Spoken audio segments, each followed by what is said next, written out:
I let my vicious dogs attack my son's family on Christmas Eve after they refused to leave my yard.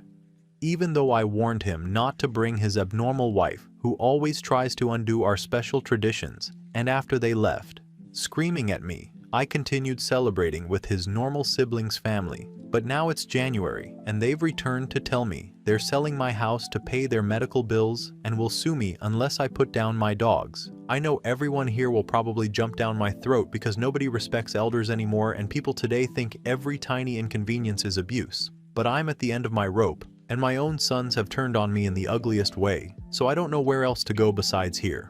Maybe a stranger can tell me what my ungrateful family refuses to hear. I'm a 67-year-old woman. I have raised 2 boys almost entirely on my own after their father left. I kept the family afloat, worked 2 jobs, kept food on the table, maintained our home, made sure we had Christmas every single year, no matter the budget. I did everything for my kids, and somehow I've become the villain because I won't let my younger son's unstable wife dictate my household or destroy the traditions I spent decades building. It's unbelievable. My older son, Eric, is married to a lovely, normal woman with 2 sweet children who actually know how to behave. My younger son, Andrew, on the other hand, went and married someone who has been a problem from the moment he introduced her.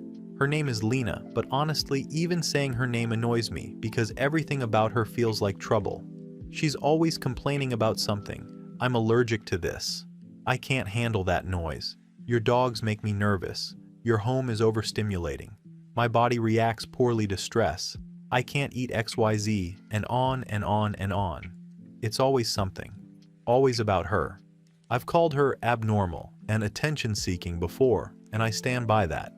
People like her latch onto the role of the delicate victim so they can control the room.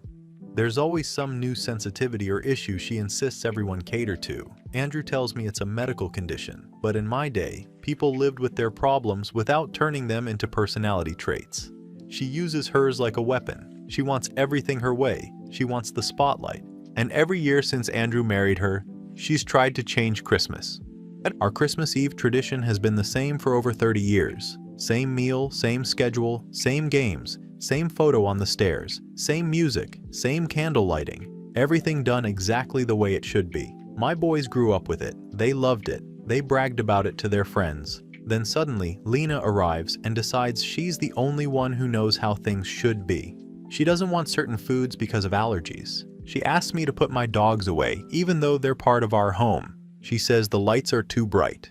She says the music is too loud. She complains the kids get overwhelmed. She criticizes the recipe for the potatoes because they're too salty.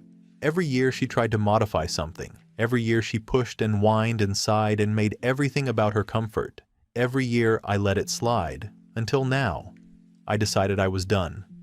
So when Christmas Eve was approaching, I told Andrew plainly that Lena shouldn't come this year. Not because I wanted to exclude him. He was welcome. But because she ruins the night. She rearranges things, interrupts things, makes faces, whispers to Andrew, and I'm sick of it. I told him if he had to bring her, then he needed to respect my rules. She couldn't start her usual nonsense, and the #1 rule was that she must stay away from the dogs. I have 2 Rottweilers. Big boys. They've been with me for years. They guard the property and they love our family. People like to pretend certain breeds are dangerous, but mine are only aggressive when provoked. They've snapped at a neighbor or 2 before, but that neighbor poked one with a broom through the fence, and the other time the guy yelled in my yard. People always leave out the provoking part. I told Andrew, multiple times, that Lena should not be anywhere near the dogs. She's always acting nervous around them, and dogs sense weakness. She acts like they're dangerous when it's her behavior that sets them off. Christmas Eve comes. Eric's family arrives on time with gifts and holiday sweaters. The house felt warm and perfect, exactly the way it should. The kids were excited. The tree lights were beautiful. Everything smelled like cinnamon and ham. Then Andrew drives up, and I see her. She gets out of the car wearing some drab coat and a scarf pulled up around her face like she's walking into a war zone. She doesn't smile. She doesn't wave. She doesn't even say hello. She clings to her daughter like she's shielding her from radiation. I felt my entire mood drop the second I saw her. And then it happened. She stepped into the yard and instantly one of the dogs ran toward her. He wasn't even running aggressively. He just ran. That's how he greets people. And instead of standing still or bending down to let him sniff her like normal people do, she froze. Completely froze like someone hit pause on her. arms stiff, body locked, like she was performing fear rather than experiencing it. Dogs don't understand that kind of energy. It freaks them out. I told her that before. Andrew starts shouting, "Mom, grab the dogs." And I yelled right back, "She needs to stop acting scared. She's provoking them." Before I could say more, both dogs were around her. Lena started screaming, loud, shrill, dramatic, not helpful. Andrew was yelling. Their daughter was crying. Everything turned chaotic all at once. Andrew tried to pull Lena back toward the driveway, shouting for me to help, but it was like they were determined to escalate things instead of listening. I kept telling them, if you listened about the rules, this wouldn't be happening. You brought this on yourselves. And here's the part people are twisting. I did not let the dogs attack. I didn't push her toward them. I didn't stand there smiling. I was yelling instructions they refused to hear. That's not the same thing as sitting back and enjoying it. They acted like animals themselves and made everything 10 times worse. Andrew managed to drag her away eventually. She was shaken, holding her arm, already working herself up into hysterics. He put her in the car and shouted at me that I did nothing, which isn't true, and told me I was dead to him. Dramatic, theatrical language learned straight from his wife. They drove off with their child still crying. And yes, I continued Christmas. What was I supposed to do?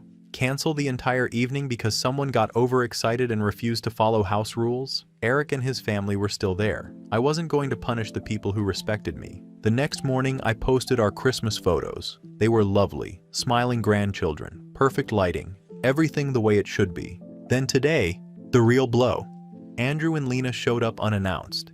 They shoved a stack of medical bills into my hands. Thousands of dollars. They said I had to pay them. They said they were contacting animal control. They said they were suing me. They said they would force the sale of my house. All because his oversensitive, abnormal, boundary-breaking wife refused to respect simple rules and then turned her panic into some massive catastrophe. They also said the dogs have to be put down. I told them they are emotionally blackmailing me. I told them I'm the real victim because my traditions are ruined forever. I told them I am not putting down my dogs just because Lena refuses to get a grip on her emotions. They left telling me, this isn't over. I told them, it is for me. And now I'm here asking, how do I defend myself from my ungrateful son and his unstable wife who are trying to destroy my life over one misunderstanding? Update 1. I woke up 3 mornings after New Year's to the dogs barking their heads off at the front door. At first, I thought it was just another neighbor walking too close to my property like they always do, trying to provoke my boys so they can complain later. But then I heard the pounding, actual pounding, on the door. I opened it expecting to see Andrew having come to his senses and ready to apologize for the way he and his unstable wife attacked me with accusations. Instead, it was 2 officers from animal control holding paperwork. Official paperwork. One of them actually had the nerve to speak to me like I was a criminal. "Ma'am, we have a court order to take the animals for quarantine pending a temperament evaluation." I laughed in their faces at first. Literally laughed. I thought it was some kind of joke Andrew concocted. He's always been dramatic like that, especially since marrying that woman who cries at the drop of a hat. But when the officer stepped forward and read off my full name, my address, and detailed the Christmas Eve incident as though I'm the one who attacked her, my stomach dropped. I tried to argue. Of course I did. I told them the dogs were just protecting the yard and that the girl purposely antagonized them. I even said that Lena had thrown her scent off by using some weird essential oils she's always slathering herself in. Do you know what the officer said? "Ma'am, the victim was attacked on your property by your unrestrained animals. This qualifies as negligence." Negligence. Me. After all the years I've spent training those dogs with love, treats, and structure, no matter what the neighbors claim. Negligence. I nearly slammed the door on them. I did what any reasonable mother would do. I grabbed the dogs' leashes and tried to rush them out the back door to Eric's house. He has a huge fenced yard and plenty of space. He's always supported me. He understands tradition. He wouldn't let the government take my boys. Except when I called him, panicked, breathless, shaking, he didn't answer. His wife did. "Do not bring those animals here," she said. "Eric won't get dragged into your mess." My mess? Her children grew up playing with my dogs. My dogs were gentle enough for toddlers to ride like ponies. And now suddenly they're dangerous? Unpredictable? Untrained? I tried to argue, but she hung up. When the officers left, with my dogs in the back of their truck, whining and confused, I felt like someone had ripped out my heart. I stood in my doorway in my robe, watching them drive off with the only living creatures in this world who have never turned on me. Later that afternoon, I received calls from 3 neighbors, not to check in, not to offer sympathy. No, each of them spoke to animal control. One of them even submitted photos of his fence, which my dog supposedly chewed. Another claimed I intimidated her into not reporting a previous bite. I never intimidated anyone. I simply told her that accidents happen and we wouldn't want the neighborhood to become hostile. That's not intimidation, that's diplomacy. Then, of course, Andrew decided to pile on. He showed up mid-afternoon with a folder full of papers, hospital bills for Lena's treatment, letters from their lawyer, and a packet explaining they were moving forward with a lawsuit. I told him he was being dramatic. I told him Lena was manipulating him. I told him suing his own mother over a scratch was the lowest betrayal imaginable. He didn't yell. He didn't cry. He just looked at me with this cold, exhausted face I'd never seen before. "Mom," he said, "you care more about your dogs than my wife's safety." That sentence felt like a slap. Then he added, "You let them maul her and stood there yelling at us instead of helping." I tried to correct him. I didn't let anything happen. Lena froze on purpose. She always does this. But he cut me off again. "You're not the victim. You're dangerous, and I'm not protecting you anymore." I swear my jaw hit the floor. Against my better judgment, I brought up his childhood home, my home. I told him selling it would kill me. I told him she had poisoned him against me. He looked me dead in the eye and said, "If you had apologized once, just once, we wouldn't be here." I wanted to scream. Apologize for what? For his wife's theatrics? For her inability to act normal around dogs? For her constant attempts to rearrange everything I've built? I didn't scream. I just told him to leave. That night my cousin called. The one who's close to Lena. The one who always insisted I try to understand her medical needs, as if allergies and sensory issues were some kind of disability. Well, it turns out they are. My cousin told me Lena has an autoimmune condition, a real one. Something about chronic pain and nerve sensitivity. Something that makes freezing during panic a symptom, not dramatics. So apparently Lena wasn't pretending to be scared. She was paralyzed. She physically couldn't move when the dogs lunged. And I stood there yelling about traditions while she was being torn up. I hung up on my cousin. I refused to accept that narrative. 2 days later, my phone started blowing up. Hospital photos leaked into the family group chat. Photos I hadn't seen. Photos of shredded skin on Lena's legs. Stitches running around her arm like a zipper. I felt sick looking at them. Not guilty. Just sick at the exaggeration. The lighting made everything look worse. But that didn't matter. Extended family turned on me like a pack of wolves. My siblings called me reckless, unstable, dangerous. My nieces blocked me in the group chat. Someone, cowardly and anonymous, tipped off the HOA about past dog incidents. Within 24 hours, the HOA was on my doorstep demanding I comply with safety regulations I've ignored for years. I called the board president and he had the nerve to tell me if I shouted again, he'd fine me individually. Everything felt like it was collapsing. Then, middle of the night, my phone buzzed. Andrew sent the official paperwork. They are suing me. They are forcing the sale of my home. They are demanding the dogs be euthanized. I started shaking so hard I dropped the phone. I sat on the kitchen floor for an hour, staring at that email, reading every line over and over until the words blurred. And then, because I am human, because I am a mother, because I believe I am right, I snapped. I told myself Andrew was killing his childhood home, that Lena brainwashed him, that Eric betrayed me by choosing a woman with sensitivities over his own mother, that the neighbors were conspiring, that animal control was corrupt, that the hospital dramatized her injuries, that the HOA was vengeful, because if none of that is true, then the only explanation left is that I did this, and I refuse to believe that. So I end this update the same way I started. I will fight back. Even if I still don't understand why everyone insists this is somehow my fault. Final update. I don't know how to start this without sounding like I'm begging for pity, so I won't. I am writing because my life looks nothing like it did a month ago, and if I don't put it somewhere, I feel like I'll explode. The court date came faster than I expected. I thought legal things took forever. I thought Andrew was bluffing. I thought Lena's family would calm down once the holiday drama passed and they stopped feeding each other panic stories. I was wrong about all of it. I showed up to court with a folder full of photos of my dogs with my grandchildren. I had printouts of texts where I warned Andrew not to bring Lena.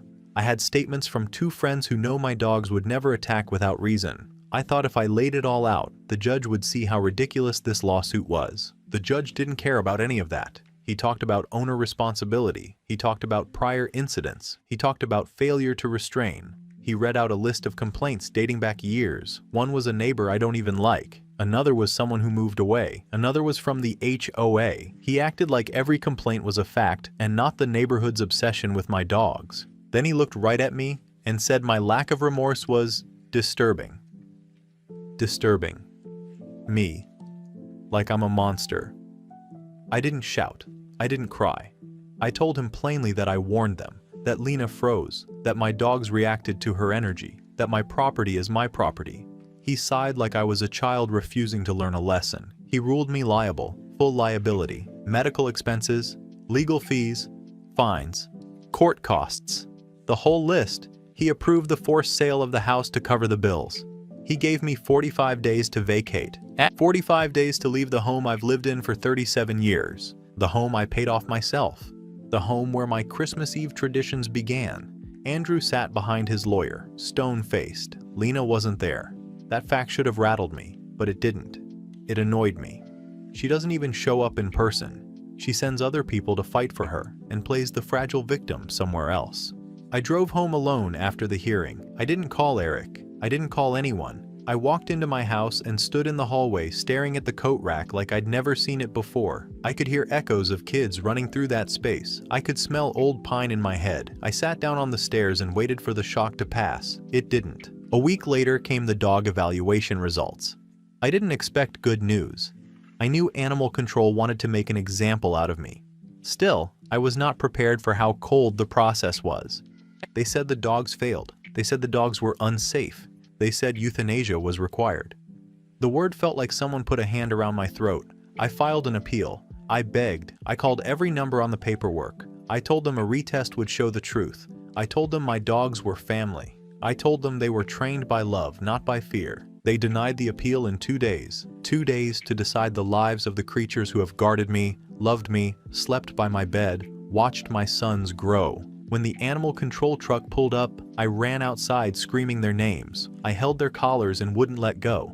I told the officer to get off my property. He held up the court order and said if I interfered, he would call the sheriff, so I let go. That moment broke something I didn't know could break. I watched them load my dogs into cages.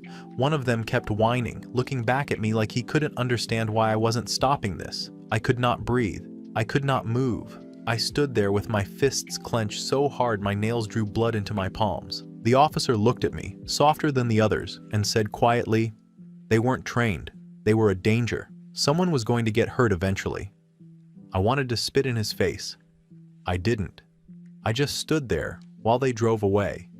That night I slept on the kitchen floor because I couldn't stand the silence of my bedroom. The corners of the house felt too big. Every creak sounded like paws that weren't there. 2 days after that, I started packing. I'm not good at packing. I never planned to leave. I always assumed I'd die in that house. I always assumed my sons would bring their families here even when they were old, even if Lena turned everything upside down with her problems. I assumed tradition would outlive arguments, so I packed badly. I stuffed clothes into boxes without folding them. I wrapped dishes in towels without thinking. I kept finding small things that made me stop.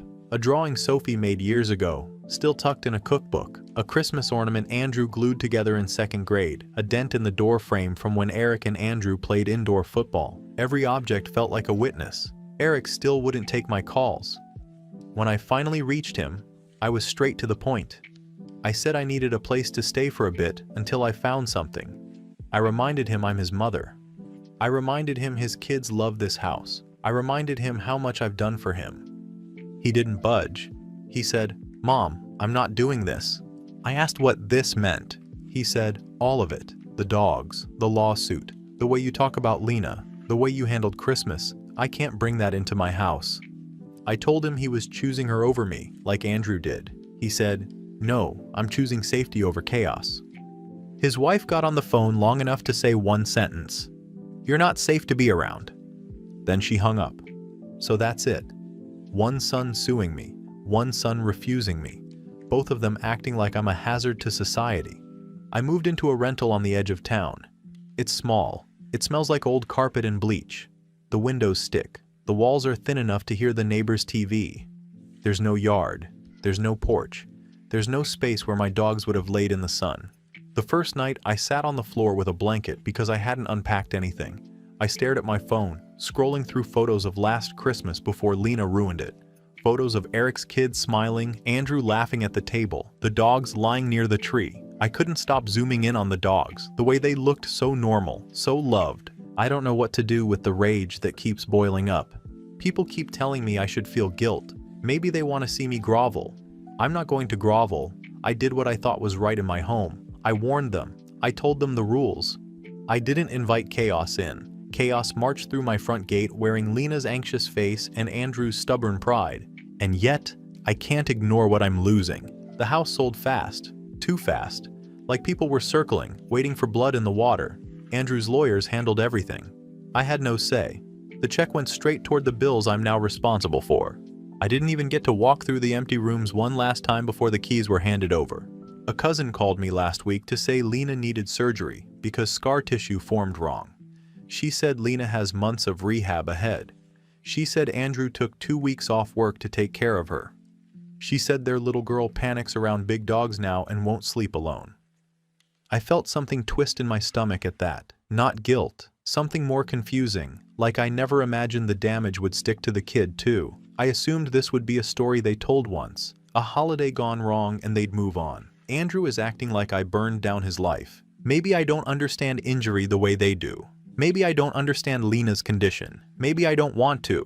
I tried to send my granddaughter a birthday present anyway, a stuffed bear and a card. I wrote that grandma loves her and hopes she feels better after Christmas chaos. I mailed it to Andrew's address because that is where she lives. It came back unopened. Return to sender. Inside was a note from Andrew. 2 sentences. No yelling, no curse words. That almost hurt more. We're protecting our kids now. Do not contact us again. That was the final cut. My siblings don't speak to me except to say I should get therapy. I block them. If they think I'm unstable, they can keep their distance. I'm done being lectured by people who didn't live my life. The HOA still fined me for past violations. Apparently they can do that even after I'm gone.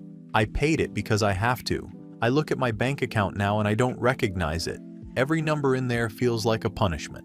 Christmas came again, and for the first time in my life, I spent it alone. No sons, no grandkids, no dogs, no candle lighting, no music, no photo on the stairs. I microwaved a frozen dinner and ate it standing up because sitting at the table made me nauseous. I went on Instagram that night. I didn't mean to. My finger moved on its own. I saw photos of Eric's family at someone else's house. I saw photos of Andrew's family with Lena's cousins, smiling around a different tree. I saw cousins and nieces all together in a group shot that would have once included me. The caption said, "New traditions. New traditions without me." I threw my phone onto the couch and stared at the wall until my eyes hurt. I kept telling myself they were cruel, that they were proving my point about disloyalty, about how people discard their elders. But another part of me, a smaller part I don't like listening to, whispered that maybe they weren't making a point at all. Maybe they were just relieved. Last week I got one more letter from Andrew. Not a message. An actual letter with receipts attached. It laid out the payment plan for the bills I'm tied to for the next 3 years. It wasn't emotional. It wasn't angry. It was cold, logistical, final. At the bottom he wrote something in handwriting I recognized from when he was a boy. "You warned us to respect your house. We're asking you to respect our safety." I read it 10 times. I tried to hate him for it. I tried to see Lena's hand behind the words. I tried to tell myself he was brainwashed. But the handwriting was his. The phrasing was his. Simple. Firm. It sounded like the little boy who used to stand in this house and tell me the truth even when it was uncomfortable. I don't know what I expected to happen after Christmas Eve. I didn't think I'd be cut out of everything permanently. I didn't think losing the dogs would be real. I didn't think I'd lose my house. I didn't think Eric would drop me too. I didn't think I'd be sitting in a rental eating microwave turkey while my family posts new traditions like I'm a bad memory. Maybe I wanted them to fight with me forever. Maybe I thought they would cool off and come back. Maybe I thought being the mother meant they would always circle back, no matter what. They didn't.